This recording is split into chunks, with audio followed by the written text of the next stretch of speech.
Love has become a relevant thing in human life only because human emotion is a strong aspect of being human being.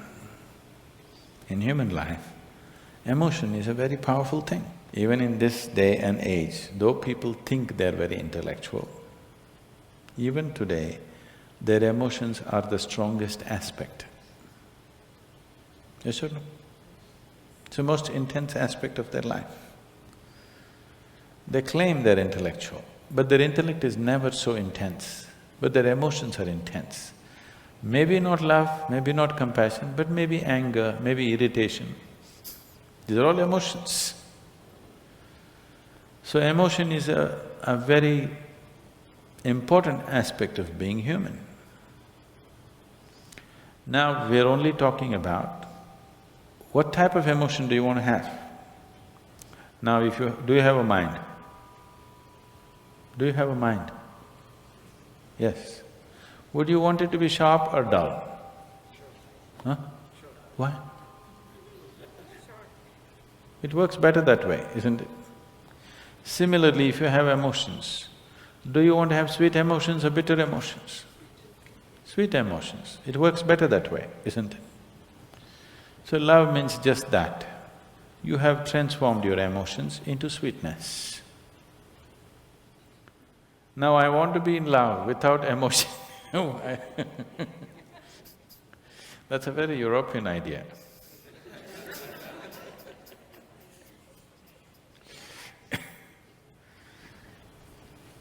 Love is an emotion. It is the sweetness of your emotion which we are referring to as love. If the same emotion becomes bitter, we call it hate. Usually it is the people whom you love that you hate, isn't it?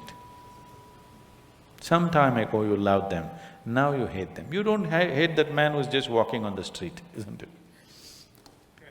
Some love should have happened and now the coin fell another way and now it's become hate. Yes? So it's just the same coin. If it falls this way, it becomes love, if it falls that way, it becomes hatred. Don't think they're too far away. They're pretty close. One little thing goes wrong, love becomes hate, isn't it? So, how to be in love without emotion? Love is an emotion. Now the choice is only, do you want your emotions to be sweet, pleasant or unpleasant emotions? That's your choice. It's an obvious choice, isn't it? But most people are keeping their emotions bitter most of the time. Bitterness need not necessarily mean they're in active hatred. They're in irritation, they're in agitation. They're in some kind of… fear is also an emotion, anxiety is an emotion. It is in some level of unpleasantness. If you make your emotions very pleasant, then life will be very pleasant. Even today, most people experience as a moment of love as the most profound experience of their life. It is not. But they experience it that way because that is the most intense thing they have touched. That is the deepest dimension of life they have touched is a moment of love. So they raise it to heaven. People are transporting it to heaven. People are talking about divine love. You do not know whether God loves or not. Human beings are capable of love if they're willing. Dog is capable of love. When human beings fail you, you get yourself a dog. If you get a dog, 12-year guaranteed love affair. Yes? Do not underestimate this. You get yourself a dog, every day you come home, what a welcome you get, ah. Your wife, she's no good. One day she's one way, your children, they're not interested whether you come home or go.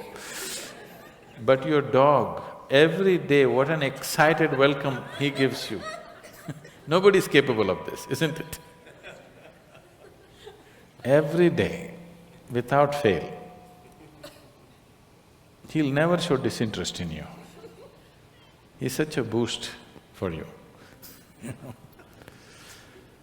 Dog is love for sure. Maybe it's just a spelling mistake. Typos can happen.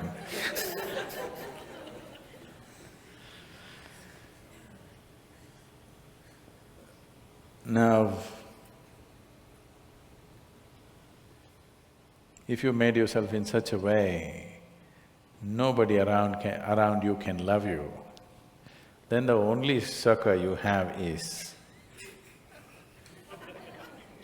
somebody must love you long distance from there. It's an unfortunate way to live. God loves you, it's the most unfortunate way to live. That means you made yourself in such a way nobody can even look at you.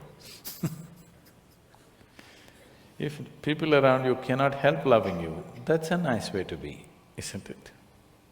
You may not be great, maybe at least you're cute.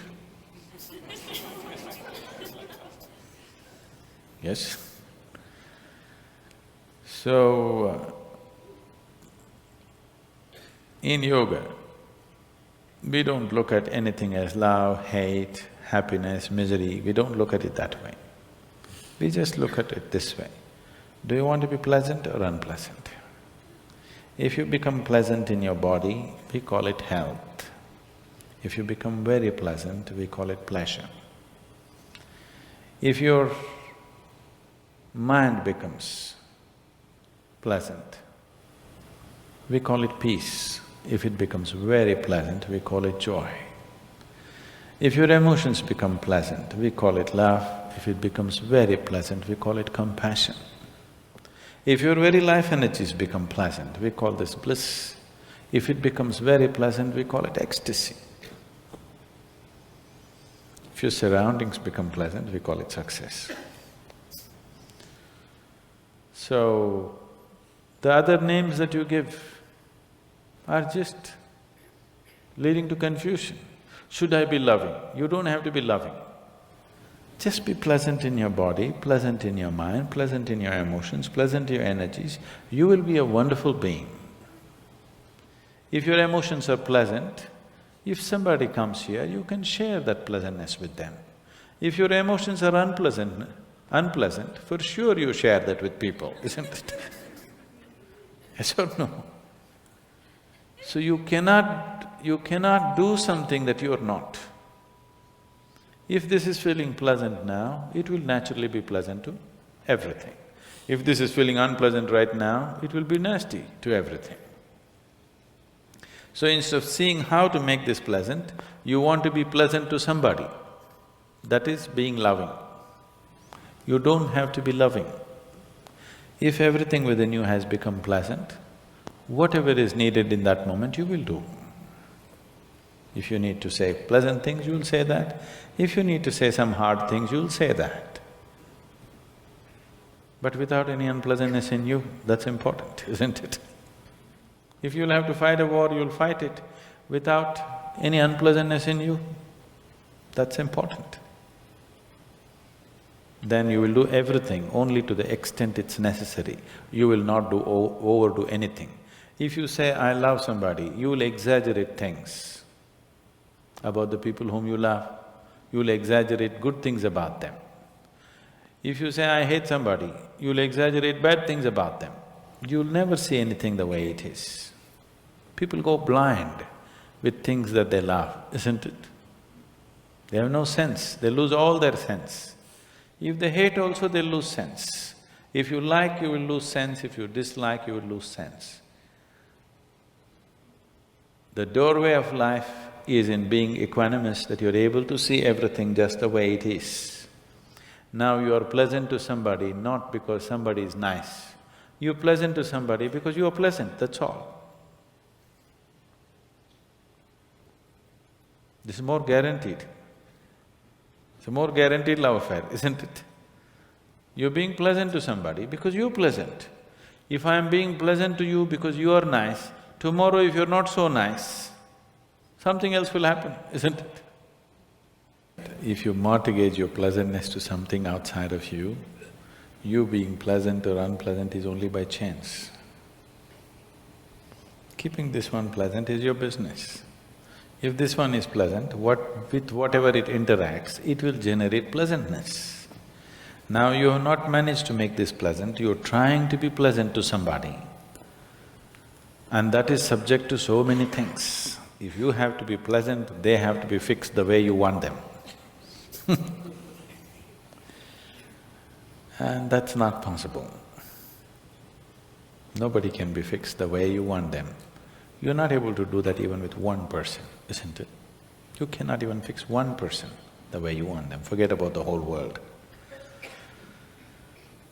The more you try this, the more bitterness and unpleasantness will happen. That is why in the so-called most intimate relationships, maximum amount of unpleasantness happens. So this is because you're trying to do something that you're not. You're trying to be loving when you're not pleasant.